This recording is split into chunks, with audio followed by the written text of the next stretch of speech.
We begin with new developments on Hunter Biden as calls grow for the judge in his case to reject the sweetheart plea deal. As we mentioned moments ago, Hunter Biden's attorney Abbe Lowell sent a letter to House Ways and Means Committee Chairman Jason Smith, accusing him of trying to undermine the law.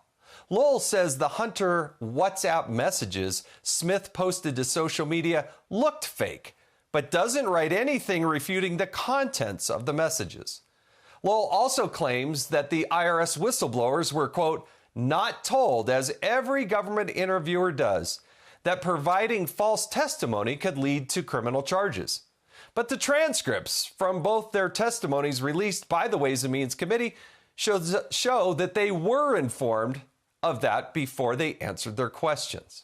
An attorney for IRS whistleblower Gary Shapley responded to the letter saying, quote, Biden family lawyers have resorted to intimidation before. So this attempt to intimidate our client and the oversight authorities scrutinizing the politicization of that case is no surprise. Falsely alleging that he was a leaker is just another baseless attack on him for blowing the whistle. All the innuendo and bluster that Biden family lawyers can summon will not change the facts. Meanwhile, the U.S. attorney who made the sweetheart deal, David Weiss, wrote to House Judiciary Chairman Jim Jordan on Friday. He stated that the Department of Justice never retaliated against the whistleblower and that he does have ultimate authority to bring charges against Hunter. Yet Weiss also wrote that his authority is limited to his home district in Delaware, but was assured by the Department of Justice that he could get special counsel status if necessary. And we're also learning that Hunter Biden's ex-business associate, Tony Bobulinski, who has repeatedly said the big guy in those messages was Joe Biden, offered to testify for Weiss, but he never heard back. Let's bring in former Director of National Intelligence and former U.S. Attorney John Ratcliffe to break it all down for us. He's also a former member of Congress, where I served with him in the House of Representatives from Texas. So, Congressman, the former Director of National Intelligence, thanks for joining us. As you see this fact pattern playing out over the last few days, break it down for us. What do you see from the lens in your background? What is important in this case for everybody to know? Well, unfortunately, Jason, there's been so much talk about the perception of a two-tiered system of justice. I think we're way past that. It's very clearly a reality, and as these facts play out in front of the American public, I think everyone can see that. Look, it's not just a whistleblower in this case, it's multiple whistleblowers whose testimony is now corroborated by their own documents, as well as the documents that House Republicans have obtained under the threat of contempt proceedings or even impeachment proceedings against the Attorney General and the FBI Director. And the result of all that shows the facts surrounding this tragic figure of Hunter Biden receiving somewhere between $10 and $40 million, along with the president's brother, daughter-in-law, and grandchildren from entities associated with adversaries like the Chinese Communist Party. And so, everything that the whistleblower and House Republicans are saying absolutely adds up, and everything that you're hearing from the Department of Justice and the FBI doesn't. It's frankly inconsistent with FBI and DOJ practices, U.S. attorney manuals, and I think we're left. At this point, it's no longer a question of whether or not there's corruption. It's who's involved in the corruption. It's not a question of whether or not there's been a fair and impartial administration of justice, but who is involved in obstructing that justice. That obstruction of justice that you talk about, I mean, David Weiss seems to want to have it both ways. He's trying to please his bosses over at the Department of Justice. He's trying to please the public. He's also trying to please the congressional investigators. But his statements are very inconsistent, at least from where I sit.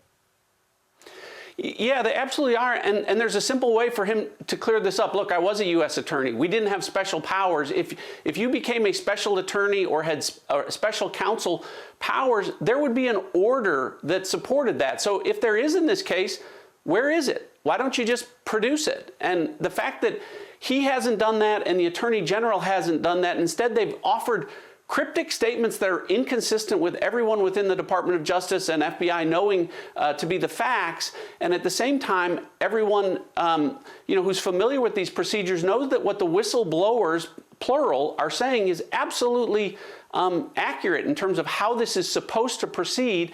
And yet we end up with this circumstance where the president's son has ended up with a deal that perhaps nobody else in the history of the Department of Justice has received when it comes to the type of conduct associated with tax crimes and gun crimes, not to mention the fact that the president's son and his relatives have received, again, staggering sums of money from our adversaries or entities associated with them when there is no business, there is no product that they can identify or any service that they are aware of that anyone can see. And so these are questions that the American people want answers to, and unfortunately our Department of Justice and FBI aren't giving clear answers on that, and it's up to House Republicans, unfortunately, to now prosecute the cases that the FBI and the DOJ clearly are not.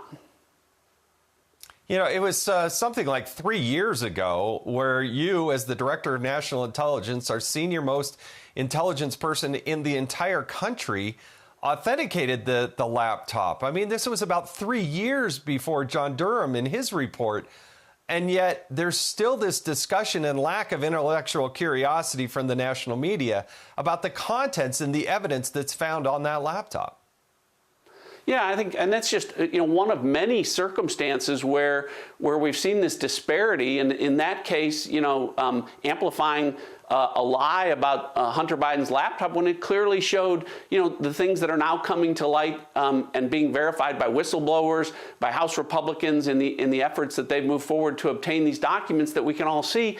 And these are frankly simple cases. Again, the two easiest cases to prosecute in Washington, D.C. are the gun and tax crimes against Hunter Biden, which have resulted in no felony recommendations, despite the fact that those recommendations were made, or the classified documents case against Senator Joe Biden. As you know, Jason, presidents, vice presidents, members of the executive branch are authorized to have possession of classified documents, at least at times.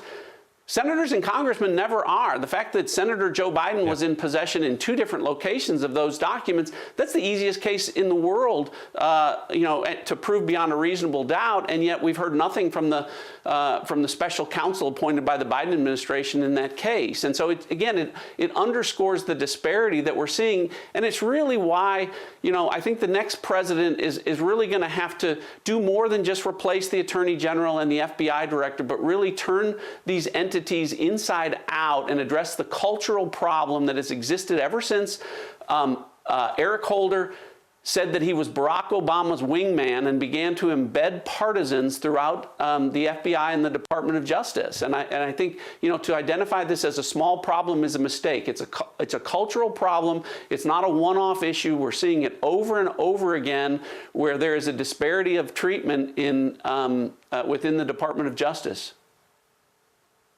Chairman James Comer of the Oversight Committee has called what he's seeing with Hunter Biden and Joe Biden, the Biden family, organized crime. Do you think it rises to that level? Is that what you're seeing?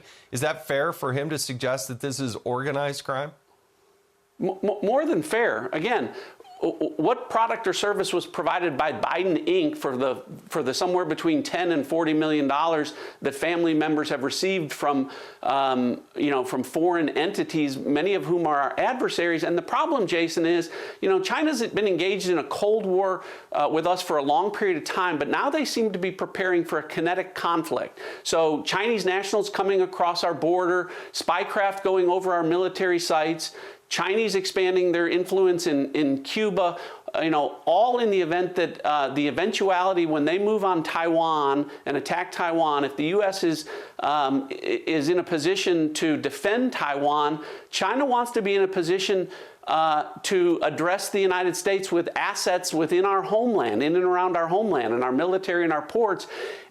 Our intelligence on that, Jason, is very clear, and yet the Biden administration over and over again refuses to confront China And now we learn that the Biden family has received tens of millions of dollars from Chinese Communist Party related entities. So it's fair for Jamie Comer and others to speculate maybe this isn't an issue of cowardice. Maybe it's not an issue of incompetence. Maybe it's an issue of compromise. Yeah. I think that is the issue moving forward. And as the Oversight Committee, the Ways and Means Committee, the Judiciary Committee move forward to talk to the people who were supposedly doing that investigation, I think it'll be for a very interesting summer. Congressman John Ratcliffe, the former Director of National Intelligence, the former U.S. Attorney, thanks for joining us. Have a wonderful 4th of July week ahead. We do appreciate you joining us on Sunday Morning Futures. All right.